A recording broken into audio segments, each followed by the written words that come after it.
Salve, salve, galerinha mais linda do sétimo ano da Escola Profissional Dom Bosco.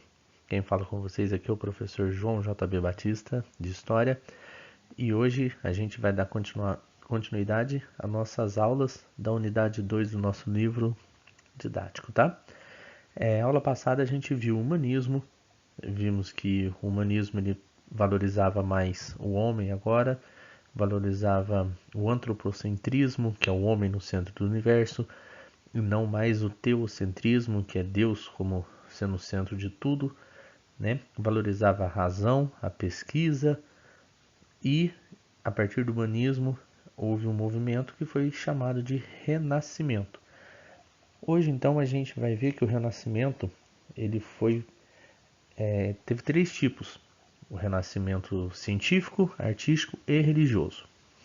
Porém, o nosso tema 2, que é o que a gente vai estudar hoje, ele é muito grande. Eu dividi ele em duas aulas. Vai ser essa primeira e as nossas próximas aulas da semana que vem.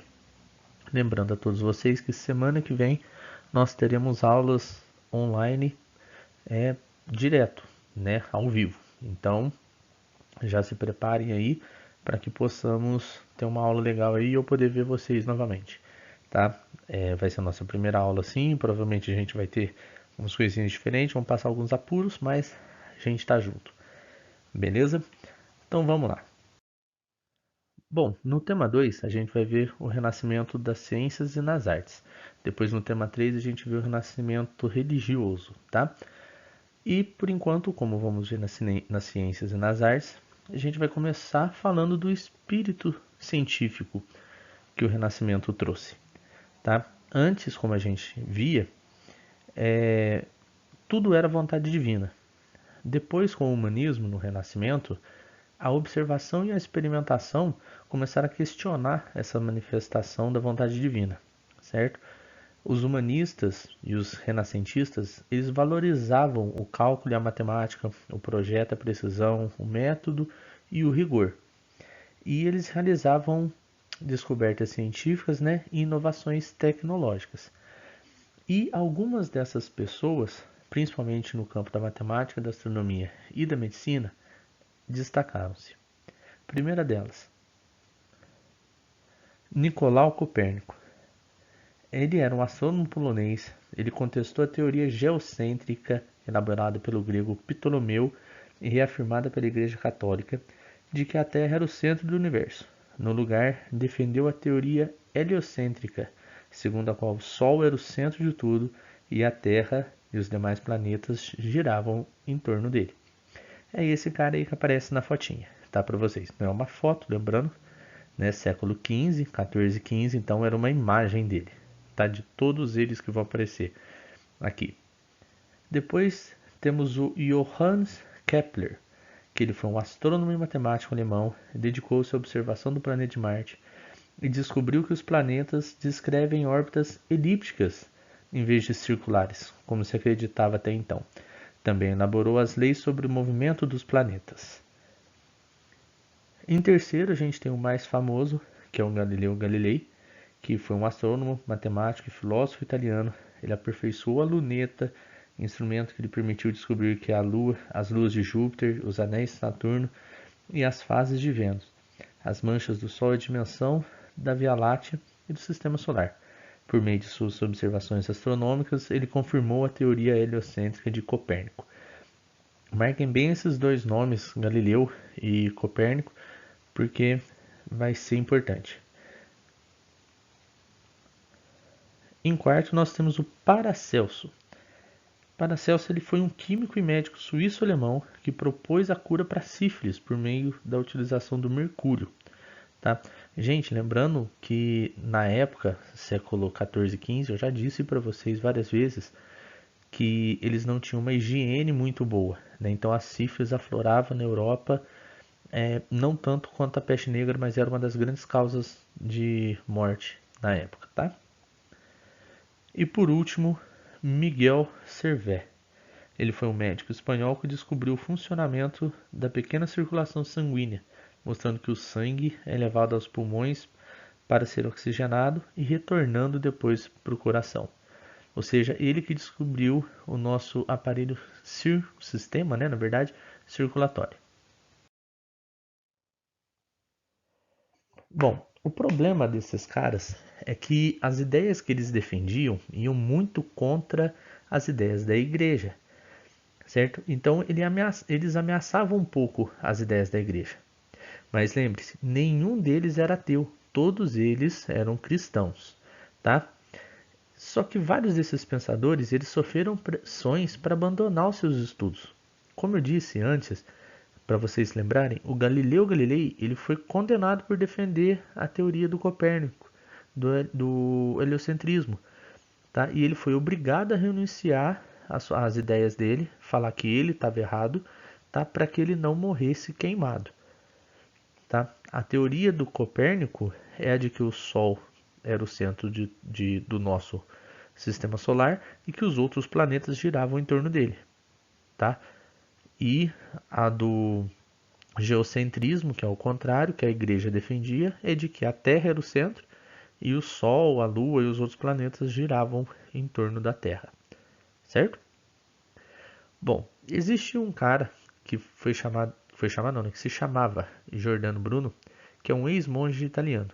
E esse cara foi um pouquinho diferente porque ele não se intimidou diante dos tribunais da igreja, tá?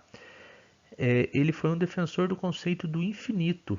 Ele dizia que o ser humano não era capaz de entender o conceito de Deus e que Deus estaria em tudo e em todos. Ele era defensor da unificação das religiões, tá? Deus estava em Deus ia além de qualquer dogma ou de qualquer regra. E ele peregrinou pela Europa durante 7 anos, até que um tribunal da Inquisição prendeu ele em Veneza, tá? E ele, por não querer abdicar das suas convicções, foi condenado e queimado em 1600, no dia 17 de fevereiro. Bom, como que eles faziam para poder difundir as ideias renascentistas, principalmente nas ciências? Os livros eles eram feitos da seguinte maneira: um escrivão, que era um monge na verdade, ele copiava um livro de um para outro, tá? E isso demorava muito para fazer um livro, às vezes iam meses, tá? Então a gente tem uma imagem aí de um monge copiando um livro para outro, certo? A maioria dos livros ainda era guardada nos mosteiros, ou seja, não era todo mundo que podia ir lá. Só os religiosos, alguns intelectuais e alguns aristocratas que tinham acesso a esses mosteiros, onde ficavam esses monges.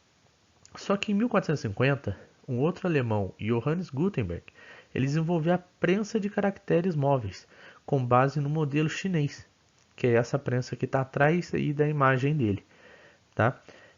Você colocava as letras que você queria, imprimia no papel, voltava, trocava as letras, colocava as outras na ordem, imprimia no papel, voltava de novo.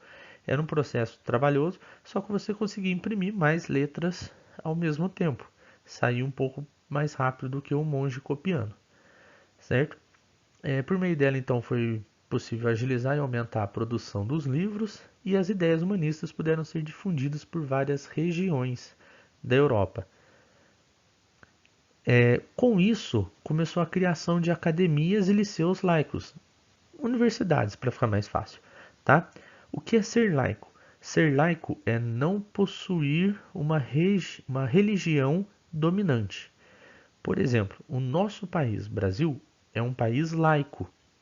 É lógico, a maioria daqui é cristã, só que ele não pode, digamos assim, puxar saco dos cristãos e deixar as outras religiões, Umbanda, Candomblé ou qualquer outra de fora, tá? E o método que essas academias e esses liceus pregavam era um pouco diferente, porque ele enfatizava o estudo grego do latim, o latim até que a igreja prezava ensinar também, só que ele incentivava o conhecimento investigativo, ou seja, eu investigar antes de chegar numa conclusão. Esse então é uma imagem de um estado laico, um liceu laico. Todo mundo pode ter qualquer religião que for que tenha o direito de conhecimento. Bom, pessoal, chegamos ao fim dessa primeira parte do tema 2, tá? Agora vocês vão fazer para mim, como de praxe, o que vocês gostam, que é o parolar. Ele vai estar anexado no Google Classroom, no mural, para que vocês façam. Além do parolar, ele vai estar na aba, né, das atividades. Além do parolar, eu vou pedir para que vocês releiam o tema 1, para que fique mais fácil, né, o compreendimento dessa aula. E até a próxima. Ficamos assim, nada combinado para ninguém dar o cano. Semana que vem, aula ao vivo.